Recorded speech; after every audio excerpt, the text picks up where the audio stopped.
Vamos aqui então retomando os nossos estudos do livro O Céu e o Inferno, segunda parte, Exemplos, capítulo 2, Espíritos Felizes. Esse é o nosso 12º encontro desse capítulo, e nós fizemos, então retomando aqui, né, todas as a sequência do nosso trabalho, e nós estamos estudando sobre o Dr. Vignal, que ele era, você se lembra, ele era membro da Sociedade Parisiense de Estudos Espíritas, e em 1860 ele havia então proposto a Kardec uma experiência, que ele fosse evocado durante os seus momentos de sono, para que participasse de uma reunião mediúnica na sociedade. Então esse artigo que Kardec publicou era exatamente evocação de uma pessoa viva. E aí vocês se lembram que ele foi destacando, então, né, descrevendo como ele se sentia, o que ele percebia, aquelas perguntas que Kardec costumava fazer, para entender exatamente, de uma forma bastante detalhada, as percepções e sensações que os espíritos têm na condição de desencarnados.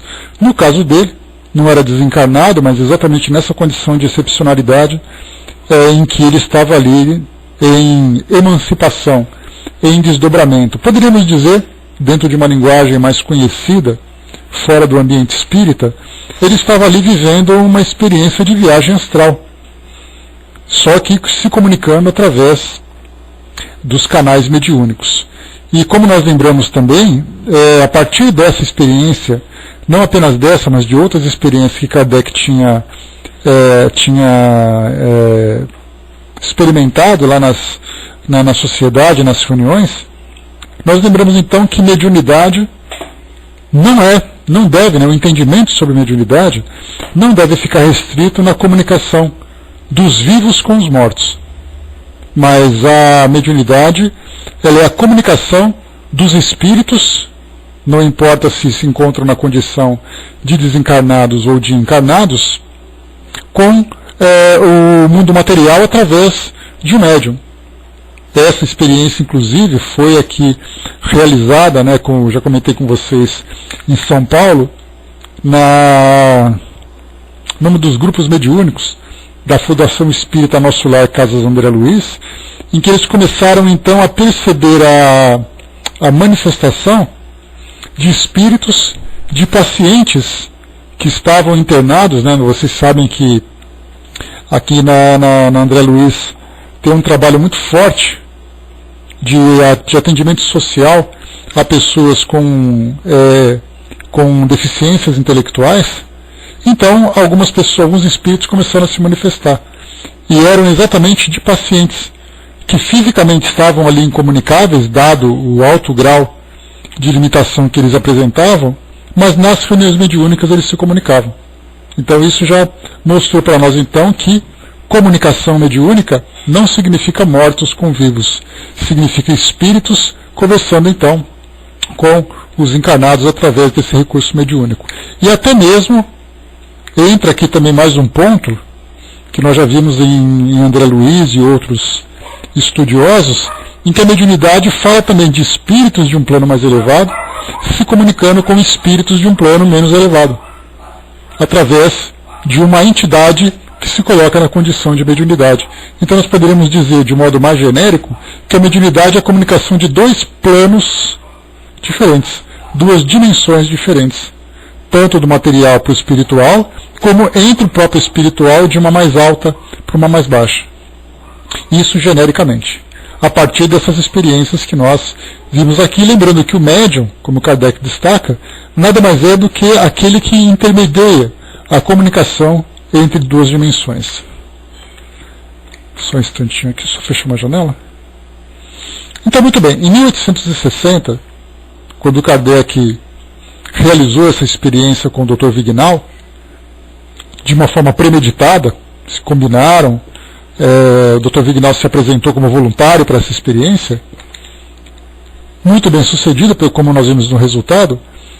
5 anos depois, eis que o Dr. Vignal desencarna. E aí então ele traz uma comunicação, agora na condição de desencarnado. Essa comunicação foi publicada no livro Céu e Inferno, né, que é o capítulo que nós estamos estudando, mas a íntegra dessa comunicação está também na Revista Espírita, do mês de março, só confirmar aqui um instantinho, mês de maio de 1865. E nós vamos, naturalmente, estudar pela Revista Espírita para pegarmos ali a mensagem de uma forma mais completa. Não é muito diferente daquela que foi publicada na Revista Espírita, mas qualquer detalhe a mais que chegar para nós vai ser ali objeto do nosso estudo. O Brás lembrou, né, deve ter médium no mundo espiritual para receber espíritos que estejam em dimensão superior. Não já foi relatado sobre isso, Brás? André Luiz mesmo fala dos espíritos, de alguns espíritos que se colocam na condição de médiums para fazer a conexão entre essas duas dimensões, né? Então isso aí nós vamos estudar, inclusive, quando entrarmos nas obras de André Luiz, né? Só fazendo aqui esse anúncio. Acabando o livro Dramas da Obsessão, de Dona Ivone, que nós estamos estudando, nós entraremos no livro Memórias de um Suicida, e após ele faremos então toda a coleção Vida no Mundo Espiritual, de André Luiz, começando por Nosso Lar. Um livro que há muito tempo nós queríamos estudar e agora conseguimos aqui encaixá-lo na nossa programação. Só um instantinho. Tá, pessoal, quem puder, por favor. Peraí, deixa eu pegar aqui para você. Só um instantinho. Aqui.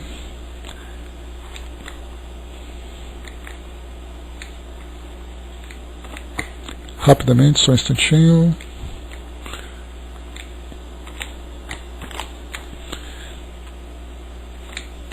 Está aqui, Jandira.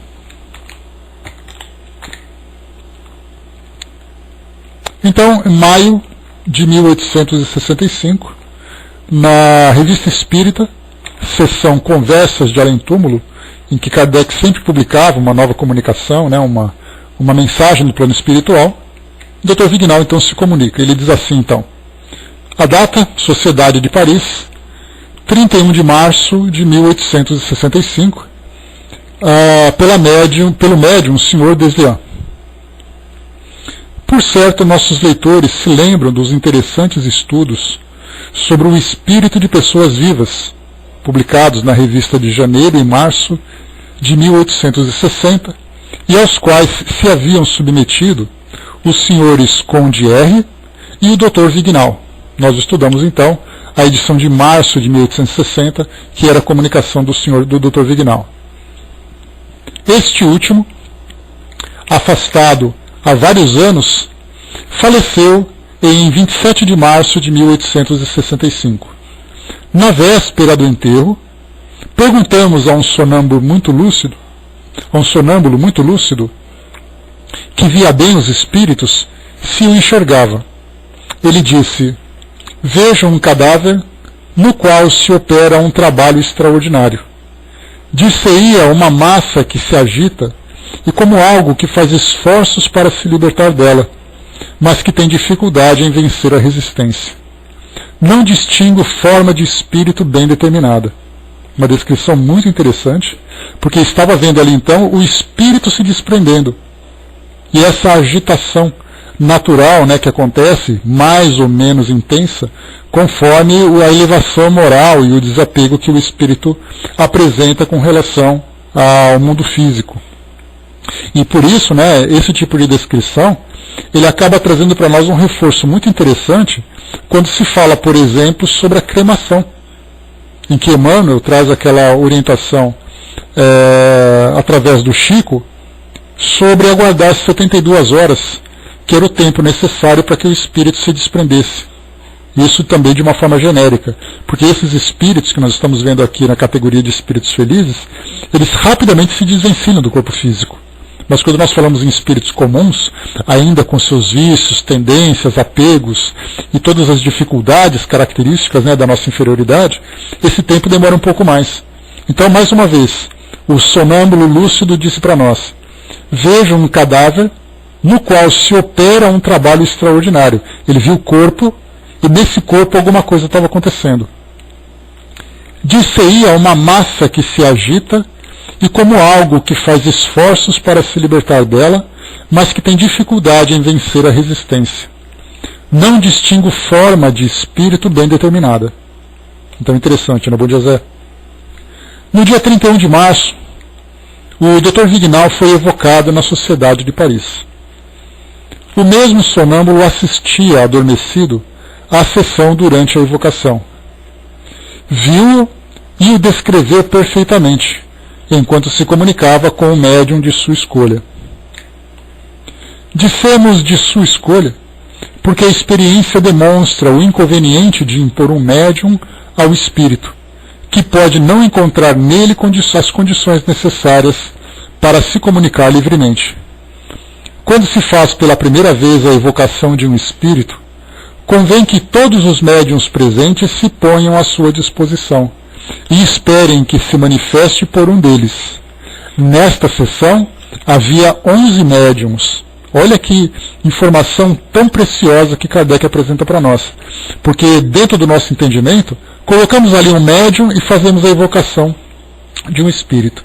Muitas vezes nós dizemos que o médium não estava preparado, outras vezes dizemos que o espírito não desejava ou não podia se comunicar por algum tipo de limitação da parte dele, mas não consideramos a incompatibilidade que pode existir entre o espírito e o médium. Então Kardec, quando ele diz para nós, colocam vários médiuns à disposição quando se faz uma evocação pela primeira vez de um espírito, para que o próprio espírito escolha qual vai ser exatamente ali o médium com o qual ele apresenta mais afinidade. 11 médiums à disposição para essa comunicação. Dá para a gente imaginar a grandiosidade desse trabalho que Kardec realizava. E, inclusive, até mesmo uma questão histórica, quando se falava nas reuniões mediúnicas da sociedade, eu particularmente ficava sempre pensando, a gente tinha ali sempre um ou outro médium, daqueles mais comuns, que geralmente Kardec listava, tanto na Revista Espírita como em outros livros, quando ele apresenta qual é o médium com o qual o espírito se comunica, através do qual o espírito se comunica. Mas a gente sempre pensa assim, que nas reuniões eram 2 médiums, 3 médiums, 11 médiums, numa única reunião mediúnica, todos eles disponíveis para o espírito escolher através de quem ele vai se comunicar. Pergunta. Caro Sr. Vignal, todos os vossos antigos colegas da Sociedade de Paris guardaram de vós a melhor lembrança, e eu, em particular, as das excelentes relações que não se descontinuaram entre nós. Chamando-vos ao vosso meio, tivemos por objetivo, antes de tudo, dar-vos um testemunho de simpatia, e ficaremos muito felizes se quiserdes, ou se puderdes, vir conversar conosco. Resposta dele. Caro amigo e digno mestre, vossa boa lembrança e vossos testemunhos de simpatia me sensibilizam bastante. Se hoje posso vir a vós e assistir, livre e desprendido, a esta reunião de todos os nossos bons amigos e irmãos espíritas, é graças ao vosso bom entendimento e à assistência que vossas preces me trouxeram. Como dizia com justeza meu jovem secretário, eu estava muito impaciente para me comunicar.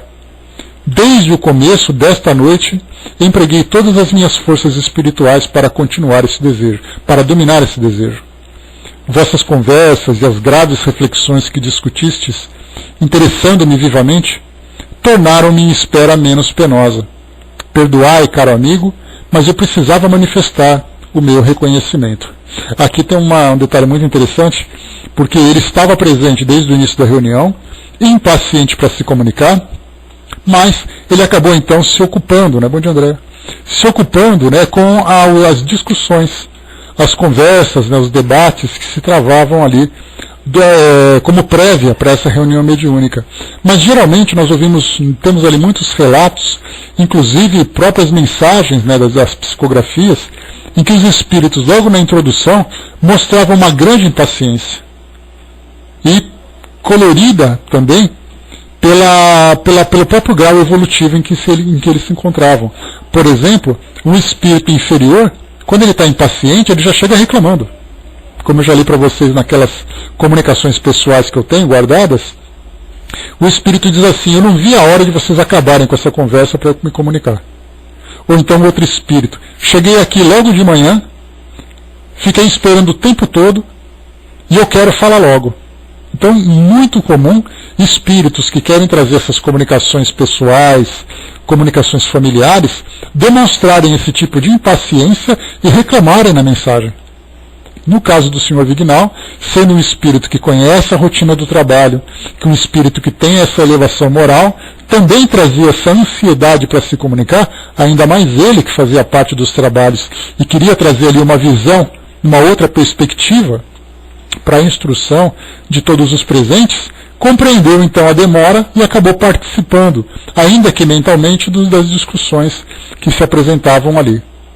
Então, no caso, por exemplo, se eu desencarnasse, ou quando eu desencarnar e quiser logo me comunicar com alguém, tendo conhecimento doutrinário, a gente pacientemente vai querer aguardar.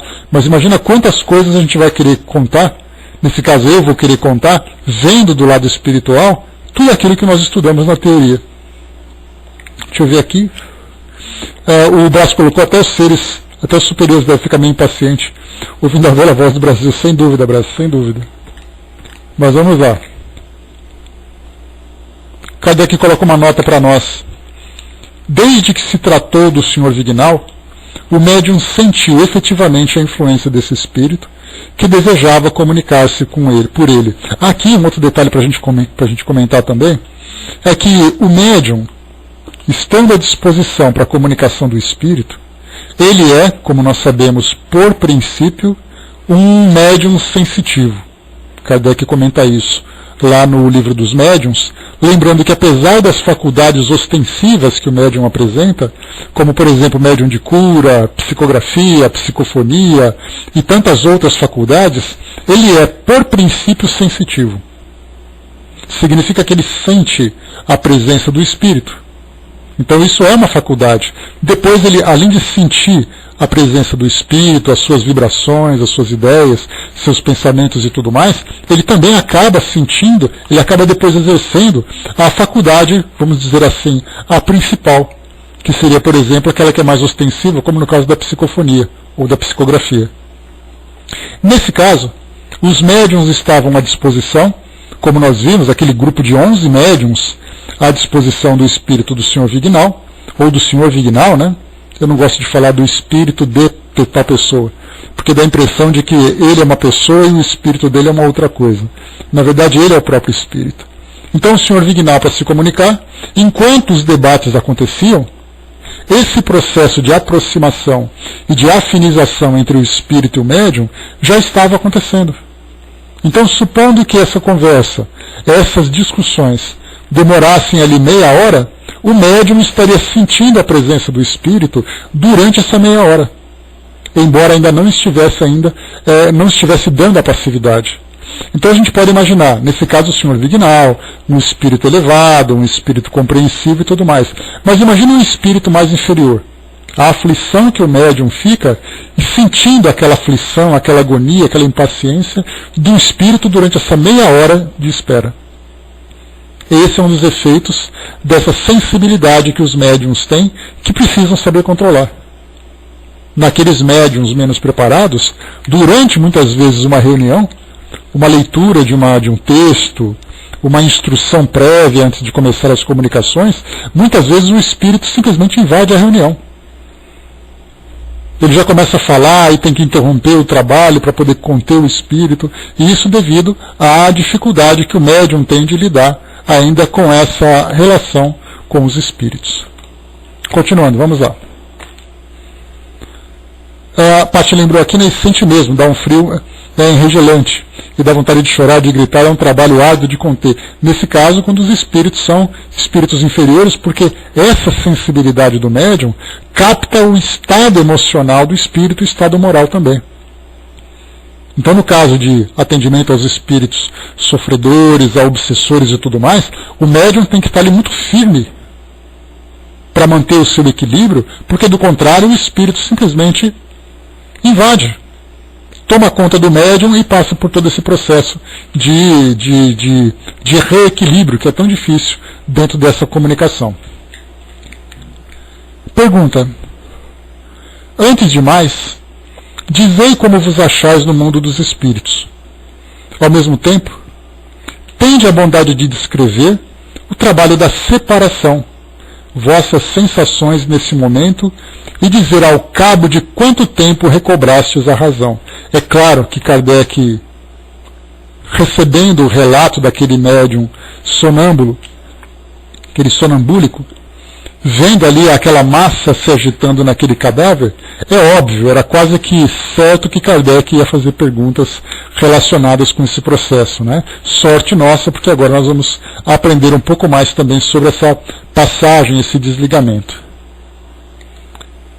Responde o Sr. Vignal: estou tão feliz quanto se pode ser, quando a gente vê se confirmarem plenamente todos os pensamentos secretos que se pode ter emitido sobre uma doutrina consoladora e reparadora.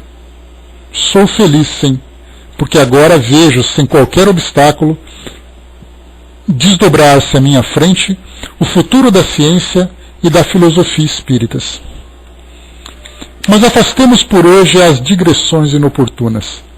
Virei novamente vos entreter a respeito, sabendo que minha presença vos dará tanto prazer quanto eu mesmo experimento em vos visitar. O desligamento foi muito rápido, mais rápido do que meu pouco mérito permitia esperar. Fui ajudado poderosamente por vosso concurso, e vosso sonâmbulo vos deu uma ideia muito clara do fenômeno da separação, para que eu insista na mesma tecla. Era uma sorte de oscilação contínua, uma espécie de arrebatamento em dois sentidos opostos. O espírito triunfou, já que estou aqui. Não deixei o corpo completamente, senão no momento em que foi depositado na terra. Vim convosco. Então olha só aqui o que ele está comentando. No momento em que o corpo foi sepultado, ali se completava então a separação. Lembrando que na véspera do sepultamento, como nós vimos aqui na introdução, o espírito já começava a se separar. Ou seja, poderíamos dizer que demorou quase que 24 horas. Agora a gente pode imaginar, por exemplo, o que acontece com aqueles espíritos muito apegados ao mundo físico.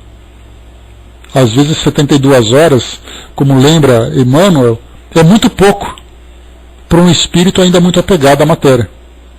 Sem falar naqueles ainda, né, que, como nós vemos nas diversas histórias, nos diversos relatos que acontecem em cemitérios e tudo mais. Então, para aquele espírito que vai ser sepultado, ele fica preso junto com o seu corpo. Para aquele que vai ser cremado, ele é praticamente expulso de uma forma muito violenta do seu corpo físico também. Então esse processo, que muitas vezes nós ignoramos, é algo também que precisa ser muito observado por nós que somos estudantes da doutrina espírita. Continuando. Que pensais do serviço que foi feito nos vossos funerais? Julguei um dever estar presente. Naquele momento estavais bastante desprendido para vê-lo, e as preces que eu disse para vós, não ostensivas naturalmente, chegaram até vós? A resposta: sim. Como vos disse, vossa assistência tudo fez em parte, e eu vim convosco, abandonando completamente minha velha crisálida. As coisas materiais pouco me tocam. Aliás, vós o sabeis. Eu só pensava na alma e em Deus. Pergunta: lembrai-vos de que, a pedido vosso, 5 anos atrás, em fevereiro de 1860, fizemos um estudo sobre vós, quando ainda estáveis vivos. Naquele momento, vosso espírito desprendeu-se para vir conversar conosco. Podeis descrever-nos, tanto quanto possível, a diferença existente entre o vosso desprendimento atual e o de então? Sim, certamente, eu me lembro. Mas que diferença entre o meu estado de então e o de hoje? Então a matéria ainda me constringia com a sua malha inflexível.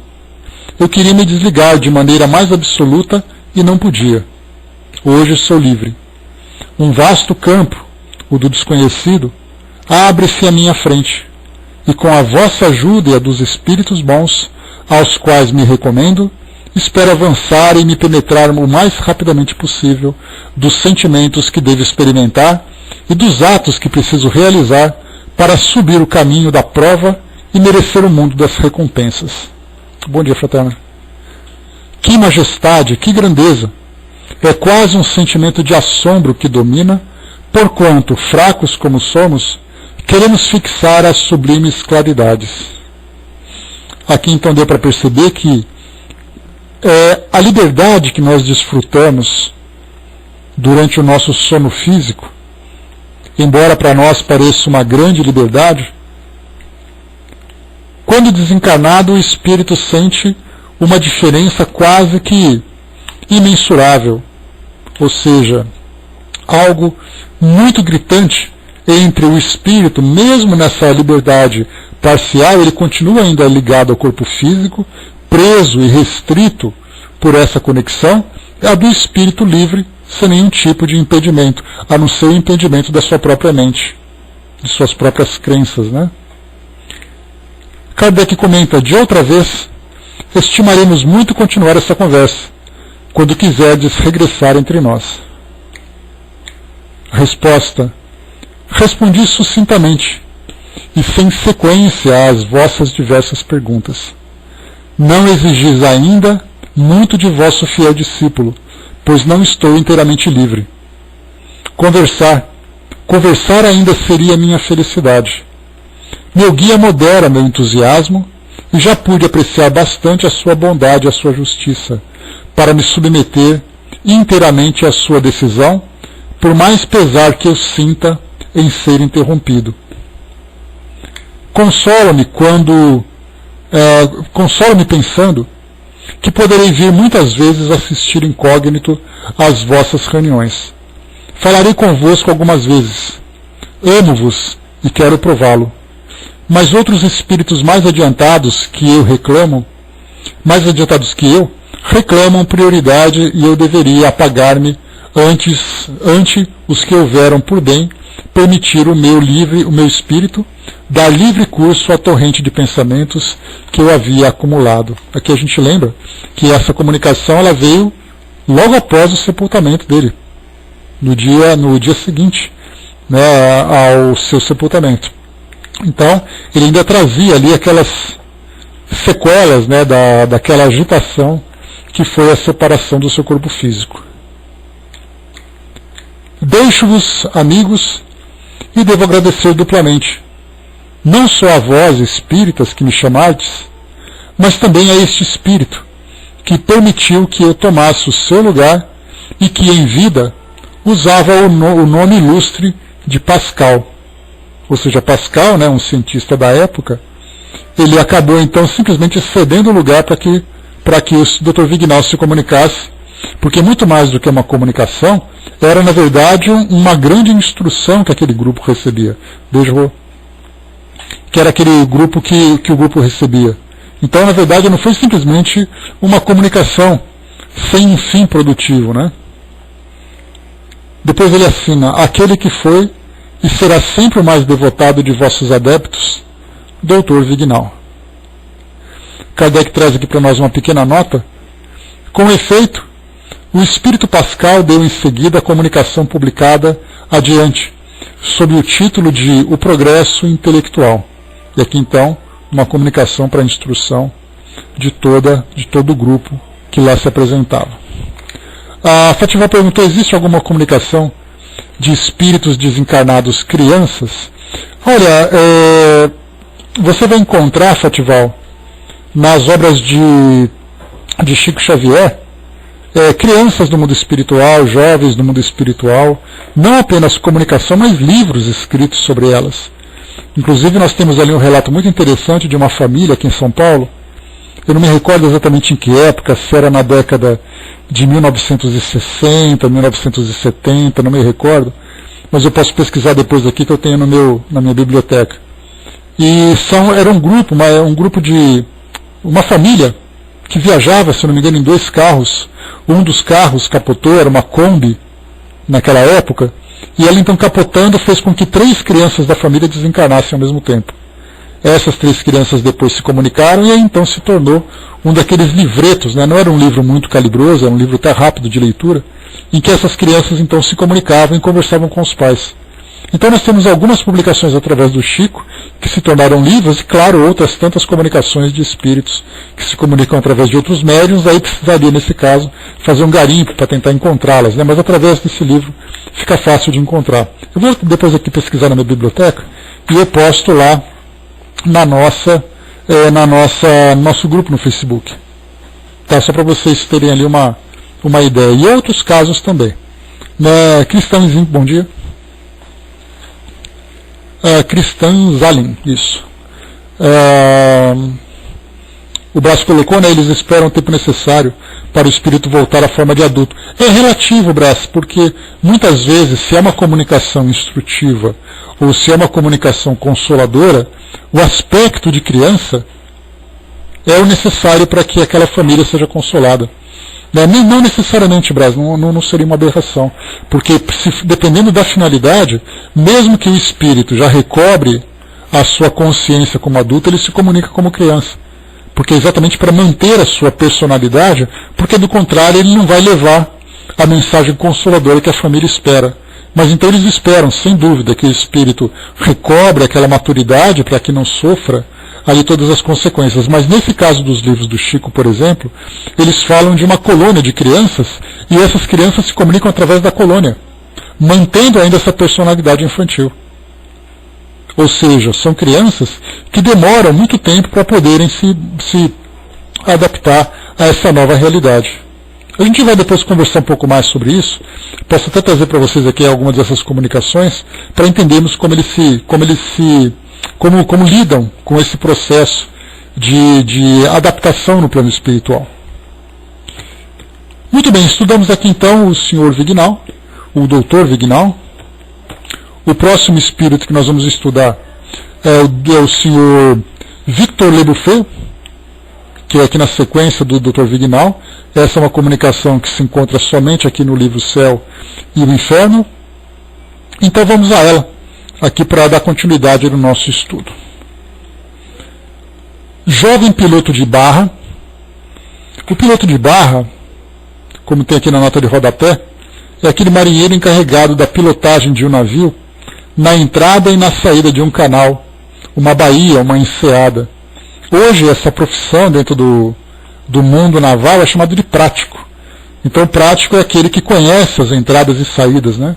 Então, para a gente ter uma ideia da função dele, a gente tem aqui em São Paulo, ou no Brasil, ou em outras partes do mundo também, alguns portos que precisam, em que os comandantes dos navios precisam conhecer qual é o trajeto que o navio vai ter que fazer para poder chegar até atracar nos portos. Não é simplesmente chegar e passar. Tem alguns lugares que são mais profundos, outros lugares que são mais rasos, e os práticos então, que são pessoas que trabalham nesses portos, vão até os navios para poder orientar o caminho que eles devem fazer, para fazer ali uma navegação segura nesses trechos de litoral. Então, jovem piloto de barra, essa é a profissão desse espírito que se comunica. Trabalhando no porto de Havre, morreu com a idade de 20 anos.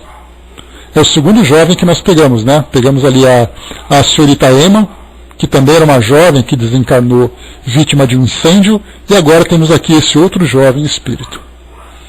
Morava com sua mãe, pobre e humilde comerciante, a quem concedia os cuidados mais ternos, mais afetuosos, e sustentava com o produto do seu trabalho, do seu rude trabalho.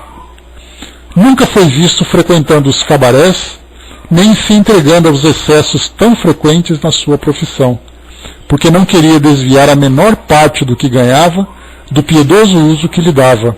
Aqui é interessante essa comunicação, né, Tic-Tac, bom dia. É como uma comunicação interessante, porque trabalhando nos portos, nós lembramos que é muito comum nos portos pelo mundo afora acolher os marinheiros que chegam de longas viagens, satisfazendo inicialmente os seus vícios. Então são bares, são cabarés, prostíbulos, drogas. Esse é o ambiente desse universo, de um modo geral. E aqui nesse caso do jovem, ele tinha exatamente uma postura contrária àquilo que a maioria praticava. Todo o tempo em que não estava trabalhando, ele o dedicava à sua mãe para poupá-la da fadiga. atacada há muito tempo pela doença da qual sentia que ia morrer, escondia seus sofrimentos de sua mãe, com medo de lhe causar preocupação e de que ela quisesse encarregar-se da parte dele no trabalho. Eram necessárias a esse jovem uma base muito grande de qualidades naturais e uma grande força de vontade para resistir, na idade das paixões, às perniciosas seduções do meio em que vivia. Era de uma piedade sincera e sua morte foi edificante. Na véspera de sua morte, ele exigiu de sua mãe que ela fosse repousar um pouco, dizendo que ele mesmo necessitava dormir. Sua mãe teve, então, uma visão. Disse ela que se encontrava em uma grande escuridão. Depois viu um ponto luminoso que pouco a pouco aumentava, e o quarto ficou iluminado por uma brilhante claridade, da qual se destacou a figura do seu filho, radiosa e elevando-se no espaço infinito. Ela compreendeu que o fim do seu filho estava próximo. Realmente, no dia seguinte sua nobre alma havia deixado a terra, enquanto seus lábios murmuravam uma prece. Uma família espírita que conhecia sua bela conduta e se interessava por sua mãe, que ficava só, teve a intenção de evocá-lo pouco tempo após a sua morte, mas ele se manifestou espontaneamente pela seguinte comunicação: desejais saber o que sou agora. Bem feliz, bem feliz. Não deixeis de levar em conta os sofrimentos e as angústias, porque são uma fonte de bênçãos e de felicidade além túmulo. Felicidade. Não compreendeis o que essa palavra significa. As venturas da terra estão tão longe do que experimentamos quando retornamos para o Senhor, com uma consciência pura, com a confiança do servidor que bem cumpriu o seu dever e que espera, cheio de alegria, a aprovação daquele que é tudo. Muito bem, voltando aqui então, para a gente aproveitar o nosso, depois do probleminha de som, eu li para vocês então aqui. Vou começar aqui do início, né? Desejais saber o que sou agora. Bem feliz, bem feliz. Não deixeis de levar em conta os sofrimentos e as angústias, porque são uma fonte de bênçãos e de felicidade além túmulo. Felicidade. Não compreendeis o que esta palavra significa. As venturas da terra estão tão longe do que experimentamos quando retornamos para o Senhor com uma consciência pura, com a confiança do servidor que cumpriu bem o seu dever e que espera, cheio de alegria, a aprovação daquele que é tudo. Meus amigos, a vida é penosa e difícil se não olhardes o seu objetivo. Mas eu vos digo, em verdade, que quando vierdes para junto de nós, se vossa vida foi de acordo com a lei de Deus, sereis recompensados, bem além dos sofrimentos e dos méritos que acreditais ter ganho para o céu. Sede bons, sede caridosos, dessa caridade desconhecida por muito entre os homens, e que se chama benevolência. Tende compaixão pelos vossos semelhantes. Fazei por eles mais do que gostaríeis que se fizesse por vós mesmos, porque ignorais a miséria alheia, e conheceis a vossa. Ajudai minha mãe, minha pobre mãe, minha única saudade da terra. Ela deve sofrer outras provas, e é preciso que chegue ao céu. Adeus, eu vou para junto dela. Vitor. Essa mensagem aqui, ela traz para nós um ponto de reflexão fundamental. O que nós vemos aqui na descrição do perfil desse espírito é que a vida dele era o trabalho e casa, superando ali todas as tentações que o ambiente onde ele trabalhava acabavam apresentando e tendo uma grande preocupação para poupar sua mãe dos esforços que ela deveria fazer, dada as dificuldades materiais que eles viviam. Isso para nós é de extremo valor, porque na nossa mente, aquele espírito que vai se elevar aos planos mais elevados é aquele espírito que faz caridade para todo mundo. Esse é o nosso ponto inicial. Muitas vezes negligenciando as responsabilidades na família. Então ele vai dizer assim, mas eu fui voluntário, fazendo trabalho para esse lugar, para aquele lugar, eu não parava em casa porque eu estava o tempo todo trabalhando para os outros. E o compromisso familiar, que era o mais importante, acabou sendo então esquecido. E as suas grandes falhas acabaram se apresentando exatamente naquele ponto que era o mais importante do seu compromisso reencarnatório. Aqui vimos um espírito que não fazia caridade fora de casa. Dessa forma oficial, como nós vemos aqui, frequentando instituições, frequentando centros espíritas. Ele simplesmente se dedicava, de corpo e alma, vamos dizer assim, de uma forma completa, às suas responsabilidades em manter a sua casa, em devotar os seus esforços à sua mãe e superar as tentações daquelas provocações pessoais que ele sofria. Apenas isso. E isso já foi suficiente para mostrar exatamente a sua grandeza. Então temos que lembrar sempre que o espírito que é bom, ele é bom de um modo pleno, de um modo absoluto. E quando eu falo para vocês, nós já chegamos a conversar sobre isso num dos nossos estudos, lá no nosso Evangelho segundo o Espiritismo, nós falávamos exatamente daquela dupla personalidade que nós ainda temos. Aquela personalidade religiosa, aquela personalidade, vamos chamar assim, de um modo mais genérico, espiritualista, e aquela nossa personalidade humana. Então, o meu comportamento no lugar onde eu trabalho, o meu comportamento no lugar que eu trabalho fazendo caridade, o meu comportamento num centro espírita, numa igreja, num templo, dentro do meu ambiente religioso, é uma coisa. Fora dele, na família, no trabalho, nas redes sociais, saindo com os amigos, meu comportamento é diferente. Então o que nós vimos nesse espírito aqui foi exatamente essa unificação dessas personalidades. Embora não tenha nenhum relato para nós que fale ainda, né? Porque ainda tem uma segunda parte aqui. Porque eu não leio a mensagem antes da gente estudar. Eu leio com vocês aqui na hora. A minha surpresa ou decepção é a mesma que a de vocês também. Então, eu só vejo o tamanho dela para programar o nosso horário, mas a surpresa é a mesma. Então, quando nós vemos aqui esse espírito, que não tem um relato ali se ele tem alguma vida religiosa ou não, mas nós vemos que a sua conduta é aquela condizente, por exemplo, com os mais nobres princípios cristãos. O amor, a caridade, o amar o próximo. Então, exatamente isso que nós temos que memorizar. Temos que fixar na nossa consciência. Que nós temos que, a mesma filosofia que nos alimenta dentro das nossas práticas filosóficas e religiosas, deve ser uma filosofia que se manifeste em cada uma das nossas ações, onde quer que nós estejamos. Porque é muito comum nós vermos as pessoas falando baixo, falando manso, falando de grandes conhecimentos dentro de um ambiente, e fora dele é uma pessoa completamente desequilibrada com relação a esses valores que ela tenta demonstrar. Então é exatamente essa unificação dessas duas personalidades, esta coerência com aquilo que deseja ser e com aquilo que de fato é. E isso vai trazer para nós essa grande elevação.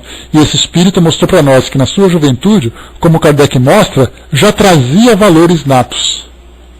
Ou seja, já era um espírito elevado que tinha, naquela oportunidade de sofrimento, de provocações e tudo mais, vivendo suas provas para simplesmente definir o seu estado, que é de um espírito feliz. O Junô lembrou, né, a velha história de que nada adianta orar, ajoelhar, fazer pelo outro na intenção de ser notado. São práticas exteriores que o próprio Jesus, nos seus evangelhos, falava muito sobre isso, né? Quando chamava ali os doutores da lei de hipócrita, raça de víboras. Vocês se lembram disso. Vamos lá. Continuando. Um texto, então, que veio na sequência, o Guia do Médium. Os sofrimentos suportados durante uma encarnação terrestre nem sempre são uma punição. Os espíritos que, pela vontade de Deus, vêm cumprir uma missão sobre a Terra, como esse acabou de se comunicar convosco, como esse que acabou de se comunicar convosco, são felizes por sofrer males que para os outros são uma expiação. O sono os retempera junto do Altíssimo, e lhes dá a força para tudo suportar pela sua grande glória. a missão desse espírito em sua última existência não era uma missão notável, mas ainda que tenha sido obscura, com ela teve apenas mais mérito, porque ele não podia ser estimulado pelo orgulho. Primeiro, tinha um dever de reconhecimento para cumprir junto àquela que foi sua mãe.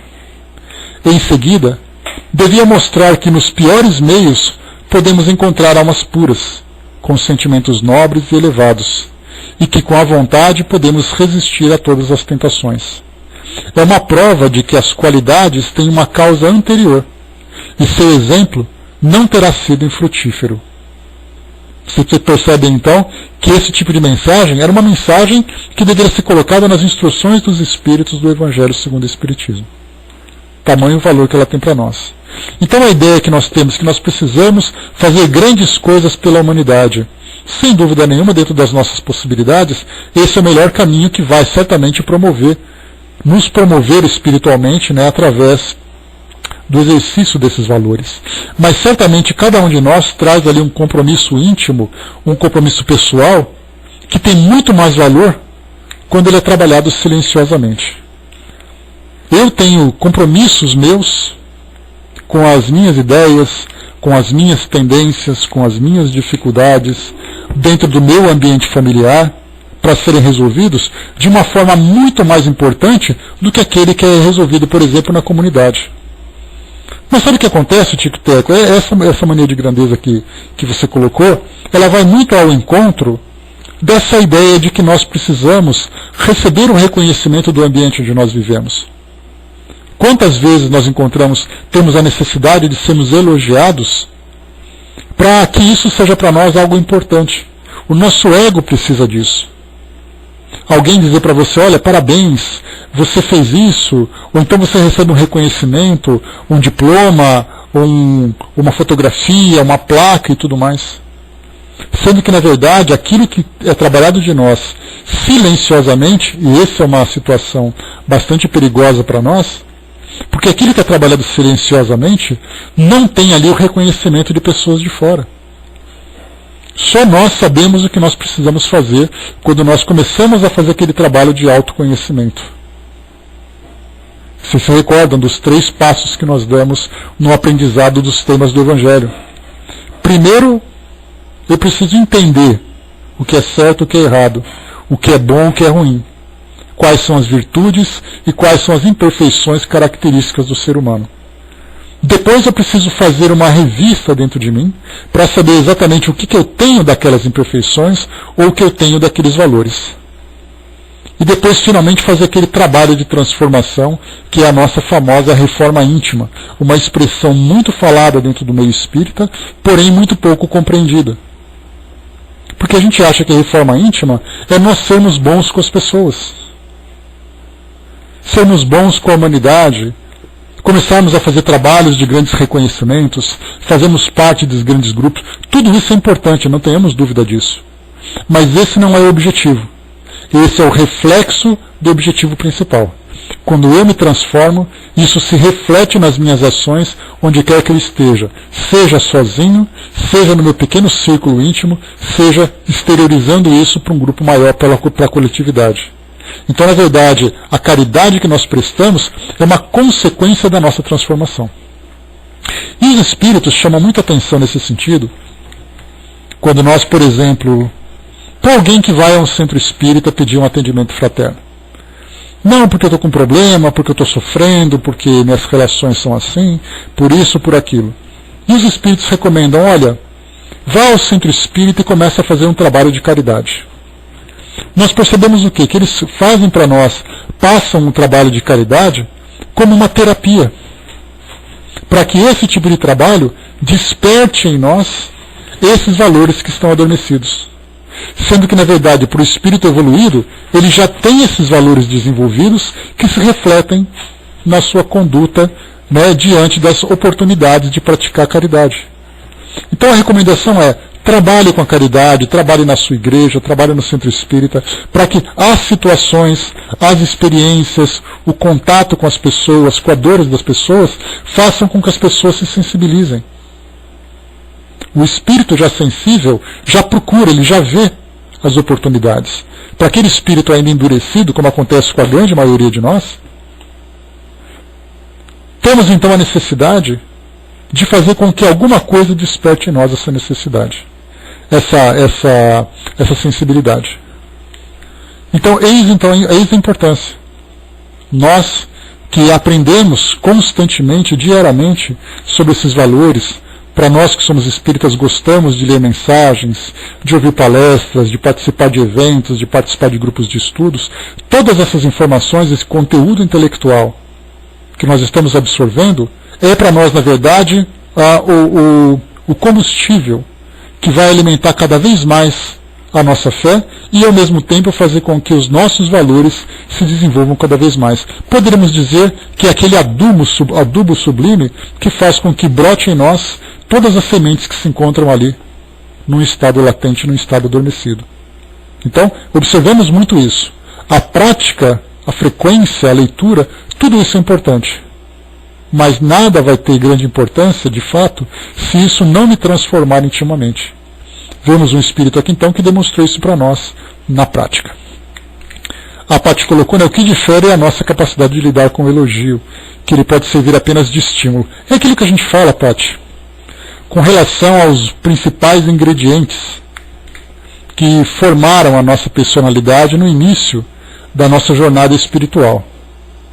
Então, muitas vezes nós dizemos assim, os principais inimigos da evolução espiritual, do espírito, são a vaidade, o egoísmo e o orgulho. Os espíritos falam sobre isso. Mas quando a gente começa a pensar de uma forma mais profunda, bom dia, Francis, bom dia, Cindy, bom dia, Silvia. Quando nós começamos a pensar de uma forma mais profunda, e nós falamos sobre aquela grande sopa divina, como eu gosto de brincar com vocês, quando Deus nos formou como espírito, Ele colocou uma pitada de tudo. Ele colocou em nós uma pitada, e tudo isso é ingrediente divino. Vamos entender dessa forma. Ele colocou em nós uma pitada de agressividade, uma pitada de egoísmo, uma pitada de orgulho, de vaidade, uma pitada de caridade, uma pitada de paciência, de tolerância, uma pitada de tudo.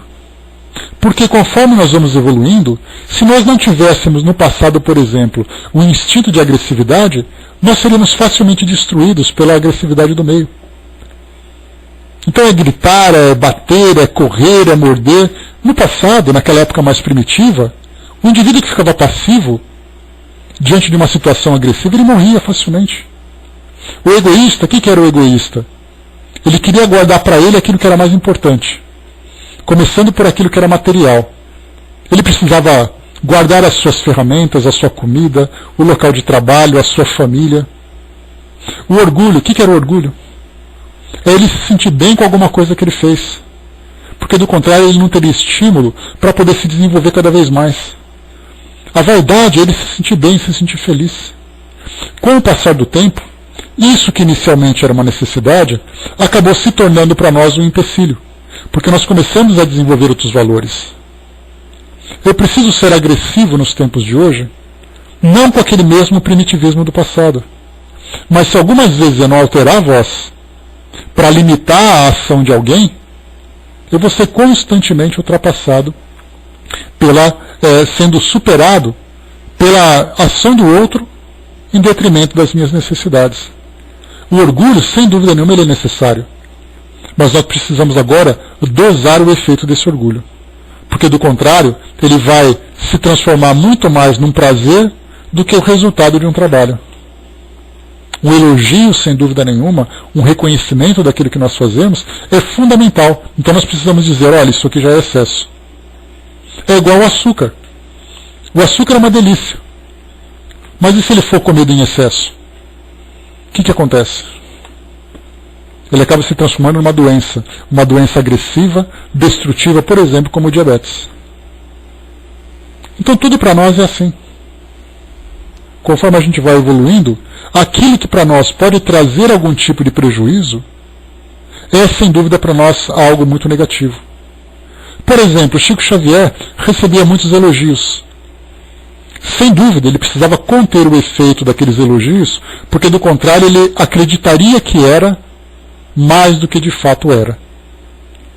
Porque ele era praticamente canonizado dentro do meio espírita. E Emmanuel estava do lado, você não passa de um verme. Os vermes trabalham muito mais do que você. Para nós é agressivo isso? Sem dúvida que é. Mas para ele era uma necessidade para ele colocar os pés no chão. E por isso que ele dizia, Chico, graças a você, ele falava, eu sou só o burro de carga. Mas Chico, você é importante, se um capim morre, nasce outro. Exato, exato. Então, quer dizer, pois é, Tico Teco, era uma expressão, é porque a gente não conhece a relação que eles tinham. A gente sabe dessas frases soltas que são lançadas, mas na intimidade isso tinha um efeito particular para ele. Porque, por exemplo, essa parte do verme é colocada assim. Os vermes trabalham sem necessidade de elogio, sem necessidade de estímulo. Eles trabalham, eles fazem a terra se tornar cada vez mais fértil. É nesse sentido. Não de minimizar ele no sentido do ego, mas de fazer uma comparação entre os seres vivos que trabalham e outros não trabalham, o objetivo de cada um. Então, quer dizer, o elogio, se ele for demais, exato, cada um sabia exatamente como eram as colocações. Somos nós que somos melindrosos, que vemos sempre algo negativo nesse sentido. E de fato é. O que seria do nosso planeta se não fossem os vermes que trabalhariam a terra, que fariam a decomposição da matéria orgânica morta? Agora nós podemos perguntar o que seria do mundo sem nós? Se nós morrêssemos hoje, qual falta seria para o mundo? Nesse sentido essa comparação. Então, vemos o ego, a vaidade, o egoísmo como elementos que fazem parte da nossa personalidade. Mas conforme nós vamos desenvolvendo valores que são mais elevados, esses vão deixando de ter importância. Para muitos de nós ainda, aqui no mundo físico, nós damos muito mais valor para aquilo que existe de imperfeição na nossa personalidade.